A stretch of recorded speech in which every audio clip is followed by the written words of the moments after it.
Hey, salut à tous les gamers et bienvenue sur la chaîne Dealtech. Et dans cette vidéo les potos, je vais vous montrer une config à 500 € qui fait tourner correctement Fortnite. Bon, du coup, ce qui nous intéresse dans cette vidéo, c'est le jeu Fortnite. Bien évidemment, avec cette configuration, vous pourrez faire tourner d'autres jeux. Je ne sais pas quel type de jeu rendra avec quel pourcentage de FPS. Ça, je vous laisserai regarder sur internet ou tester par vous-même.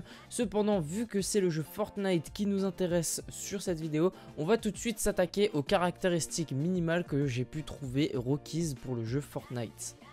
Donc j'ai pu trouver sur internet un tableau avec les configurations minimales et configurations recommandées pour le jeu Fortnite.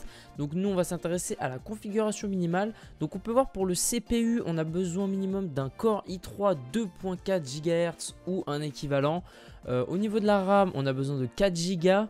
Au niveau du GPU on a besoin d'un Intel HD 4000. Donc pour ceux qui ne savent pas, le Intel HD 4000 c'est un processeur graphique. Donc en gros c'est comme si c'était une carte graphique dans votre processeur. Donc sur les derniers modèles ou les modèles récents de processeurs sont déjà intégrés. Et au niveau de l'OS, on a besoin de l'OS Windows 7, 8, 10 ou 10 édition 64 bits. Après quelques recherches les amis, j'ai finalement trouvé un PC sur Amazon de la marque Megaport, donc qui rentre dans nos budgets. Donc voilà les deux configurations mises côte à côte. Donc voilà la configuration du PC Megaport. Donc il dispose d'un système d'exploitation Windows 10 64 bits. Il dispose également d'un processeur AMD FX 6300 cadencé à 3,5 GHz. Donc pour ceux qui ne savent pas, c'est l'équivalent d'un i5 chez Intel. En carte mère, on a une carte mère socket AM3+. En mémoire, on a 8 Go en DDR3. La carte graphique, on a une Nvidia GeForce GTX 1050 à 2 Go en DDR5. Donc c'est les nouvelles cartes graphiques, enfin le nouveau chipset de chez Intel. On est largement au-dessus de ce qu'on a besoin pour les configurations minimales.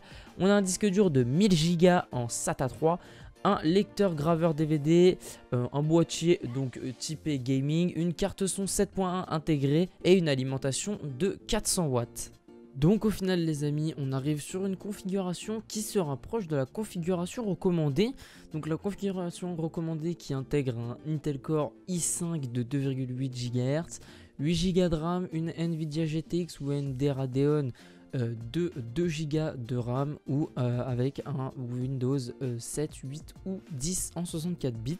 Donc on est plutôt pas mal. Le seul défaut que j'aurais à reprocher à cette configuration, c'est son processeur. Je suis pas un très grand fan de chez AMD, mais franchement pour le prix et pour les caractéristiques qu'apporte ce PC, je trouve que c'est un excellent rapport qualité-prix. L'un des gros points forts qui m'a fait choisir ce PC les amis, c'est que Megaport garantit chaque machine 24 mois. Donc en concernant la maintenance ou la réparation de votre ordinateur est gratuite et le coût d'envoi est pris en charge donc par Megaport. C'est vraiment un excellent point. Malheureusement, je ne possède pas ce PC, donc je ne vais pas pouvoir vous faire de test. Cependant, ne vous inquiétez pas les amis, j'ai trouvé une vidéo test sur YouTube, donc du coup, je vous la mets tout de suite à l'écran. Donc comme vous pouvez voir avec cette configuration, on peut tourner à 100 FPS environ, en ultra, donc vraiment c'est très convenable. Vous pourrez peut-être en optimisant tout ça monter à 144 FPS si vous avez un écran 144 Hz. Si vous en avez pas, bon, je vous conseille de rester voilà vers les 100 FPS, 60 FPS, c'est largement suffisant. Et franchement pour le prix de cette configuration, c'est vraiment un très bon PC et vous pourrez vraiment beaucoup apprécier les graphismes en jeu pour seulement 500 €. Maintenant les amis, je vais vous donner mon avis le plus transparent possible. Donc moi concrètement, je pense que si vous avez un budget très serré, c'est la meilleure config pour vous. Après, ce que je recommanderais à tout type de personnes qui souhaitent acheter un PC gamer, en première config, je privilégierais un PC à 1000 €. Donc je ferai une prochaine vidéo sur une config à 1000 €. Donc vraiment c'est la base des bases. Avec 1000 € à l'heure d'aujourd'hui, vous pouvez avoir les dernières technologies. Pour peu que vous sachiez un petit peu monter un PC, vous pouvez vous arranger pour avoir les derniers composants à la mode.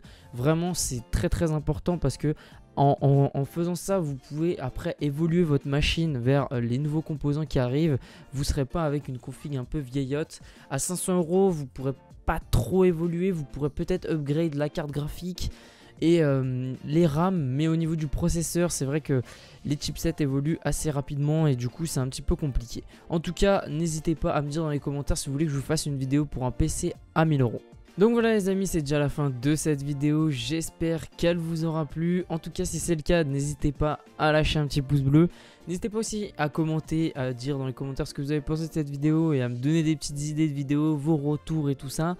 Aussi je vous invite, si jamais vous voulez me suivre, à vous abonner à ma chaîne YouTube et à activer la cloche des notifications. Et en tout cas sur ce, je vous dis à la prochaine dans une nouvelle vidéo les potos.